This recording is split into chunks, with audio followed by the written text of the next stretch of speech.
Barack Obama. Purposeful leadership conspires million-dollar legacies. I'll never forget the day I hit rock bottom. Standing in my cramped Chicago apartment, staring at a pile of overdue bills that seemed to mock my Harvard law degree, I felt like a complete failure. The red final notice stamps blurred through my tears as I realized I had less than $47 in my bank account and over $120,000 in student loans crushing my dreams.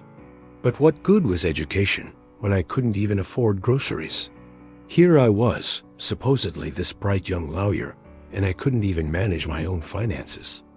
My mother's voice echoed in my mind.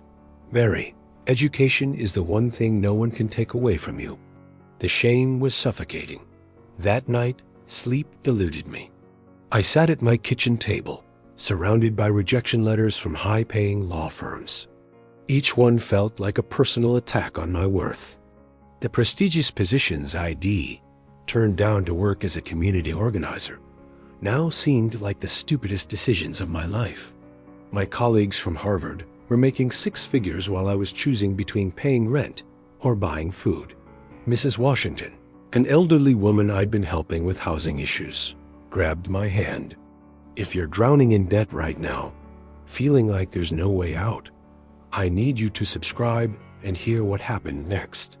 I pulled out a yellow legal pad and wrote at the top, Financial Freedom Plan. I was tired of letting money control my life. It was time to take control of money. The first step was brutal honesty. Each step felt heavier than the last, weighted down by the reality that I was failing at the most basic adult responsibility, managing money. Because this story might just change everything for you. Rice and beans became my best friends.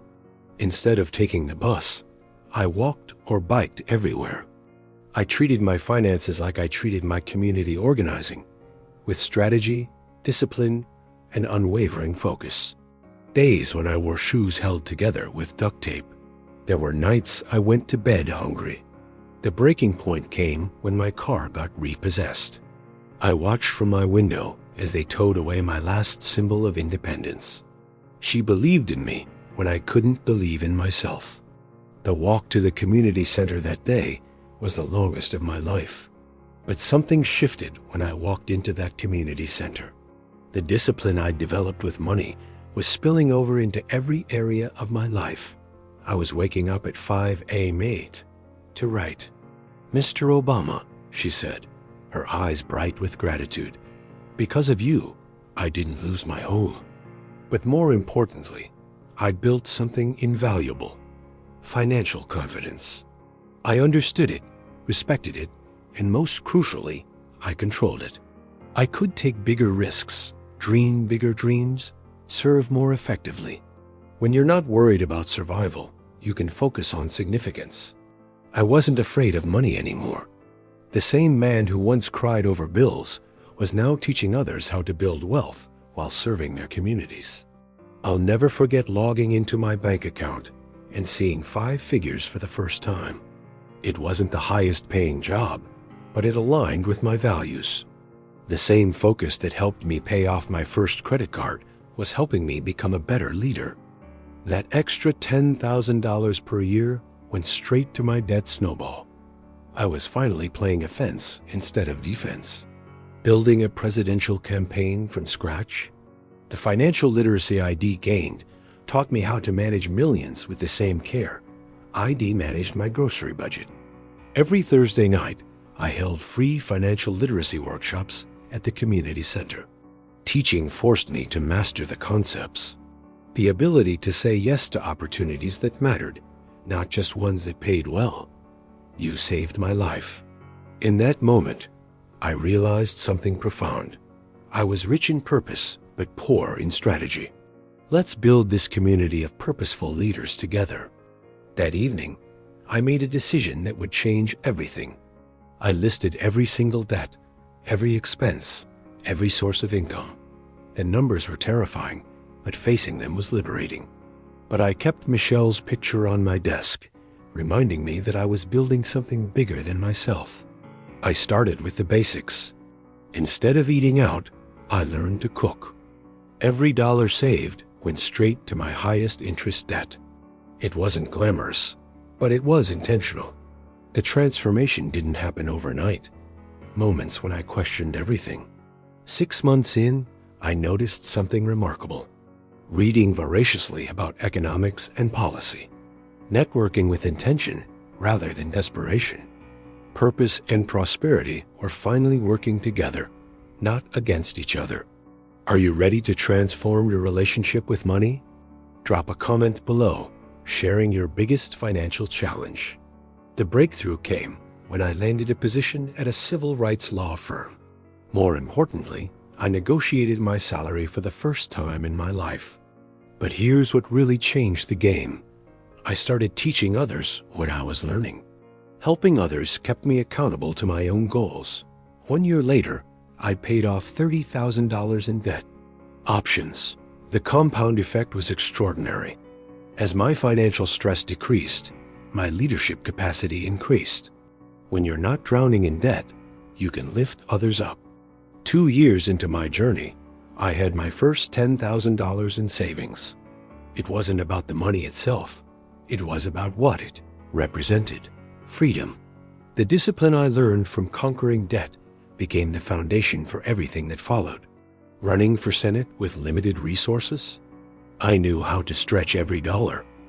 Share this story with someone who needs to hear that their current struggle is not their final destination. Your share could be the spark that changes their life. But here's the part that still moves me to tears.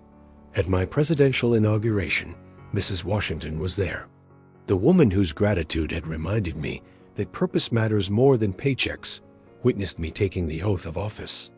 She pulled me aside and whispered, "I knew you were special when you helped us, even though you were struggling yourself. To stop letting shame drive our decisions and start letting strategy guide our actions." The truth is, every leader faces financial challenges. What separates those who succeed from those who surrender is the decision to face those challenges head-on. To understand that temporary sacrifice leads to permanent transformation. It taught me discipline, resilience, and the power of purposeful action. It showed me that leadership isn't about having all the resources. It's about resourcefulness. Looking back, that pile of bills wasn't my enemy. It was my teacher. It's about turning your mess into your message and your test into your testimony.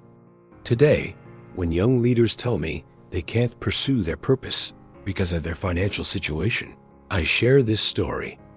I tell them about the nights I counted pennies for bus fare, the days I ate peanut butter sandwiches for every meal. When you respect yourself enough to face your financial truth, you unlock the power to change it. Here's your action plan. Your financial freedom journey starts with one decision. Make it today. No judgment, just facts. You can't change what you won't confront. Create 3 columns. What I owe, what I spend, what I earn. The gap between them is your starting point, not your life sentence. The moments I almost gave up. Because they need to know that where you start doesn't determine where you finish. Remember, your current financial situation is just your starting point. The distance between them is your journey, and it starts with the decision you make today. When you're not stressed about money, you can focus on mission. The $1 Million Legacy isn't about the money you accumulate. It asks about the lives you impact along the way. But here's the paradox. When you get your finances in order, you multiply your capacity to serve. When you build wealth with purpose, you create legacies that last generations. It's being built right now in the decisions you make today. Lead yourself first. The millions will follow. If this story resonated with you, subscribe now for more content about building wealth while changing the world. The practical lesson. Your financial freedom blueprint.